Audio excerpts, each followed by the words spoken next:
Welcome to Backstage View, grassroots music where we observe, participate, appreciate.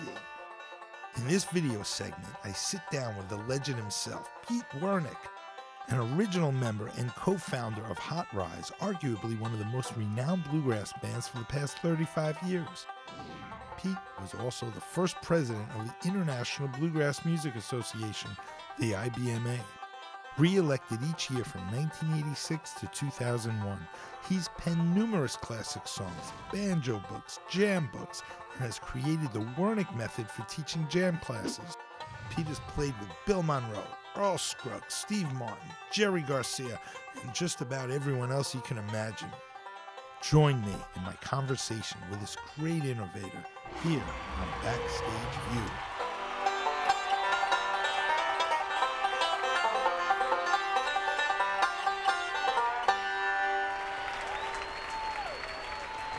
So Pete, you're doing a lot more with Hot Rise, and that's what we want to talk a lot about. That you have you have a new CD out. Which when was the last time before this CD Hot Rise went on free? When was the last CD before this? Well, we did a studio CD in 1989 called "Take It Home." It got released in 1990, the same year we disbanded. And then during all the years after we disbanded, we were still playing a few gigs a year, pretty casually, really. But we were hitting festivals and whatnot, and then we decided to do a tour in 1996, and that became a live record that came out in '02 called "So Long of a Journey." But what happened was that one of our members died. Charles Sawtelle passed in 1999. A few years later, when this "So Long of a Journey" record was coming out, we thought, well, we should play some gigs.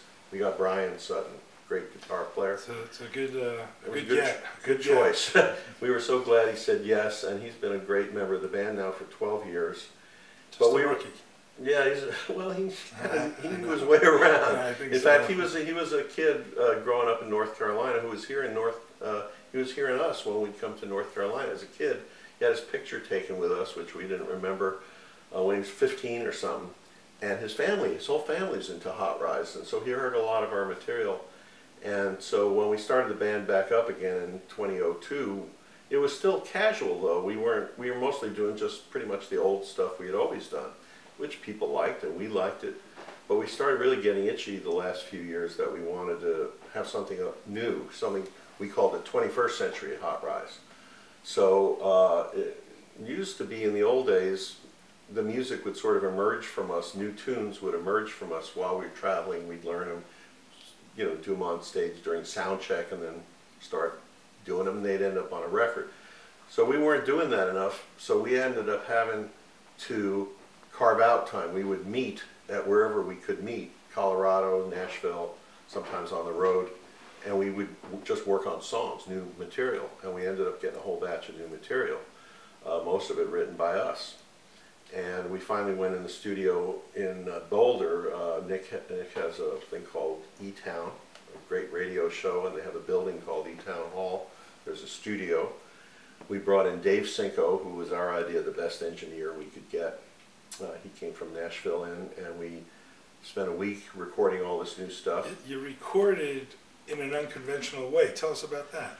Well, one thing, probably not what you were thinking, this studio is fully solar powered. The whole building is solar powered, so we're the first solar powered bluegrass record. But we also did something that hadn't been done by us ever, and most people have not been recording this way for a long time. Just sit there facing each other in a little circle, and with microphones, and not being in separate rooms, which is often the way things are recorded for perfect separation so that things can be taken in and out and replaced. It's a little more daring to just say, well, we're just going to play. It's the typical jam that you are. Well, it's not exactly a jam, but there's a lot more ability for spontaneity to happen. The way records are now made is that, they're made in pieces. Like we'll get the bass and the rhythm track stuff first. Now we're going to add the vocals. Now we're going to add the breaks. It's done in pieces, and it's not very organic, and it feels artificial when you're doing it. And it's hard to get in the mood when you're in a studio the way you can be in the mood on stage. But sitting in a circle, well, that's the way we practice anyway. We sit in a little circle. Well, let me ask you another question here. Is you were mentioning that you coach other bands on being a band. Hot Rise being together, even though you took a sabbatical, you didn't take a full sabbatical, you guys still are playing together and all. So what is the secret that keeps you guys together? We're talking when you first started putting out albums was in the 1970s. Mm-hmm. Today is a long way. You guys have all come a real long way. How do you keep everything going? Yes. Yeah, that's a very good question. I appreciate being asked that question because for me, it's like a tree, a fruit tree. You can plant it, and if you cut it down after 3 years, you don't get any fruit. But if you let it grow and you take care of it, it produces a lot of fruit. And this band started 36 years ago, and 3 of the same people from the first year are still in the band.